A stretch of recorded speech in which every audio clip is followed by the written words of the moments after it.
Friends, आज का हमारा टॉपिक रहने वाला है थकान। ठीक है, थकान को इंग्लिश में क्या कहते हैं? फटीग।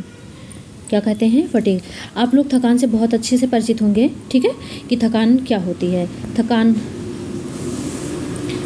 शारीरिक, देखो थकान की शारीरिक थकान होती है, मानसिक थकान भी होती है।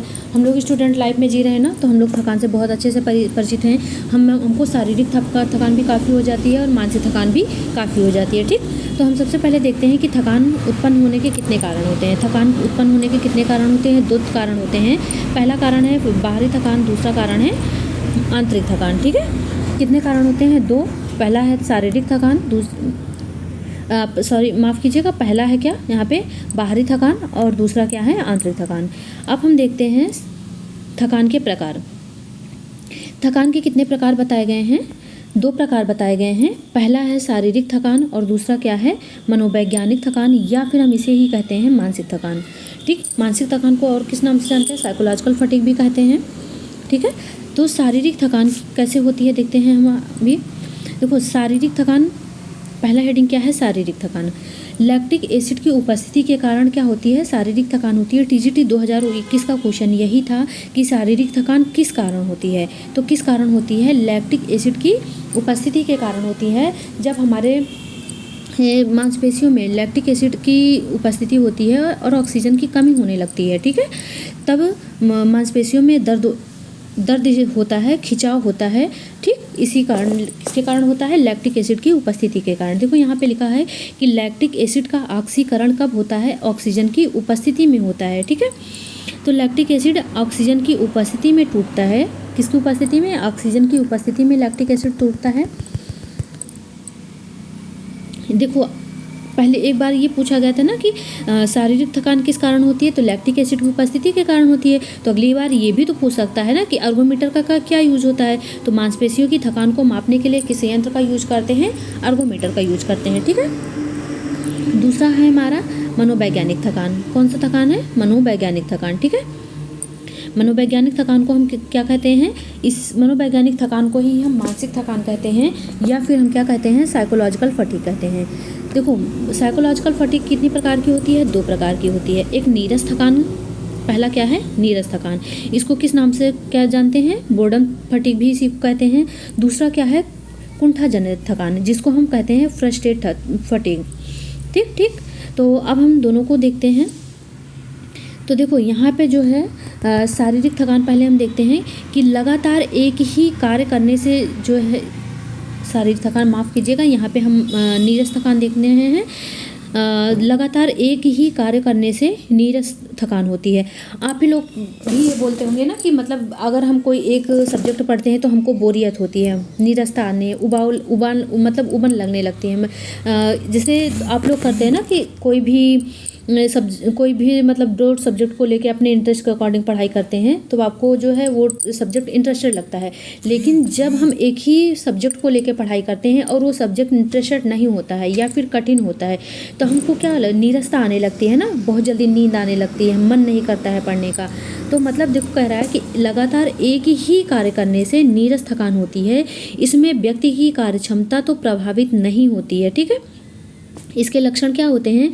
विश्रामहीनता का बोध होता है, कार्य से छूटने की प्रबल इच्छा होती है, मतलब कि हम कितनी जल्दी इस कार्य को इस काम करना बंद करें। ठीक है, उसके बाद आगे हम देखते हैं उबाऊपन होने लगता है, आलस से आने लगता है, नींद आती है ना, उबासी होती है, प्रेरणा का निम्न स्तर, मतलब हम डिमोटिवेट फील करने लग जाते हैं। ठीक, तो ये सब किस में आएंगे? नीरस थकान में आते हैं। वहीं पे दूसरा है, देखो, कुंठाजन फटीग। क्या है? कुंठाजन फटीग। ये कह रहा है कि यह योजना के अनुसार हम अपने लक्ष्यों को प्राप्त नहीं कर सकते हैं, तब क्या होता है? कुंठाजन थकान होता है। कार्य के प्रति अरुचि या घृणा होना।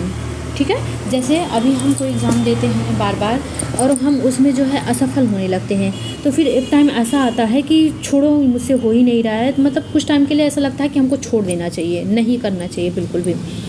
ठीक, देखो इसमें कारण क्या है इसका? अनुभव की कमी, सफल विधियों का ज्ञान न होना, अनिश्चितता एवं भ्रामक स्थिति। अगला है परिवार के प्रति उत्साह में कमी। अगला पॉइंट है पारिवारिक विवाद व लड़ाई झगड़े। अगला पॉइंट है असहयोग की भावना। इससे लक्षण क्या होते हैं?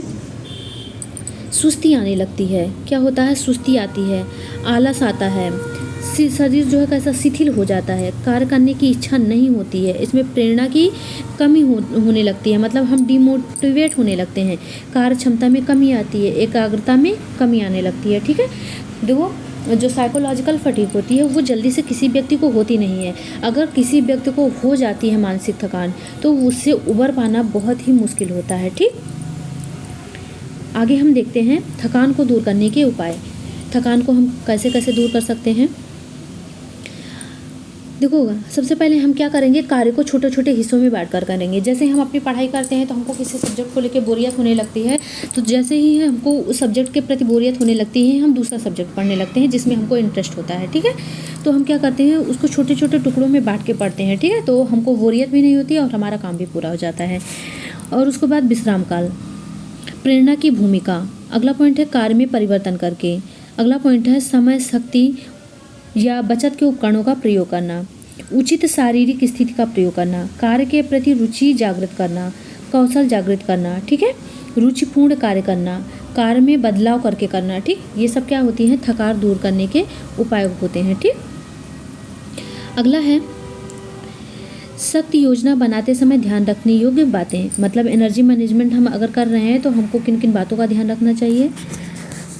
सबसे पहला पॉइंट है सुबह अधिकतम कार्यों पर बल देना चाहिए। देखो, हम ही लोग के साथ फील होता है ना कि सुबह के टाइम जितना हम अच्छे से इफेक्टिव पढ़ाई कर लेते हैं उतना ही सेकंड हाफ में उतनी हमारी पढ़ाई अच्छी नहीं हो पाती है। ठीक, तो सुबह में काम जितना अच्छे से करते हैं उतना हमारे लिए अच्छा होता है। हमारा काम जो है बहुत आसानी से हो जाता है, कम समय में बहुत ही अच्छा काम हो जाता है। भारी कार्य के बाद हल्का कार्य व शारीरिक कार्य के बाद मानसिक कार्य करना चाहिए। कार्य योजना में विश्राम काल को अवश्य शामिल करना चाहिए। ठीक है, जैसे आप लोग सुने भी हैं ना, फॉलो भी करते होंगे बहुत से लोग कि प्रत्येक 40 मिनट मानसिक कार्य करने के पश्चात 2 मिनट का रेस्ट करना चाहिए। ये बोला जाता है ना, 40 मिनट पढ़ाई करने के बाद 2 मिनट का ब्रेक अवश्य ले लेना चाहिए। वैसे ही मतलब कोई भी हम कार्य कर रहे हैं तो विश्राम काल को अवश्य अपने कार्य में शामिल करना चाहिए। कार्य योजना, समय, परिवार के सदस्यों की गुणवत्ता की जानकारी। गुणवत्ता के अनुसार हमको क्या करना चाहिए, अपने कार्यों को विभाजन करना चाहिए। अगला पॉइंट है कार्य, विश्राम व मनोरंजन का सही अनुपात होना चाहिए। परिवार के सदस्यों को लक्ष्यों के बारे में अवगत कराना। ठीक, ये हमारे सब योजना बनाते समय ध्यान रखने योग्य कुछ बातें हैं। आज का टॉपिक हमारा यहीं पे ख़त्म होता है। तो हमको इसमें सबसे ज़्यादा क्या याद रखना है, मतलब शारीरिक थकान, मतलब थकान के कितने प्रकार बताए गए हैं, ये ज़्यादा इंपॉर्टेंट है। शारीरिक थकान और मानसिक थकान, यहाँ से क्वेश्चन बार बार पूछे जाते हैं, सिर्फ आपको इतना ही यहाँ पे याद रखना है। ठीक है, क्लास कैसी लगी दोस्तों मुझे ज़रूर बताइएगा। अगर क्लास अच्छी लगती है तो प्लीज़ हमारे चैनल को सब्सक्राइब कीजिएगा, वीडियो को लाइक कीजिएगा और अन्य फ्रेंड्स में बिल्कुल शेयर कीजिएगा ताकि आने वाली नोटिफिकेशन सभी को मिले और अपनी पढ़ाई में और अच्छा सुधार कर सकें। मिलते हैं अगली क्लास में, तब तक के लिए राधे राधे।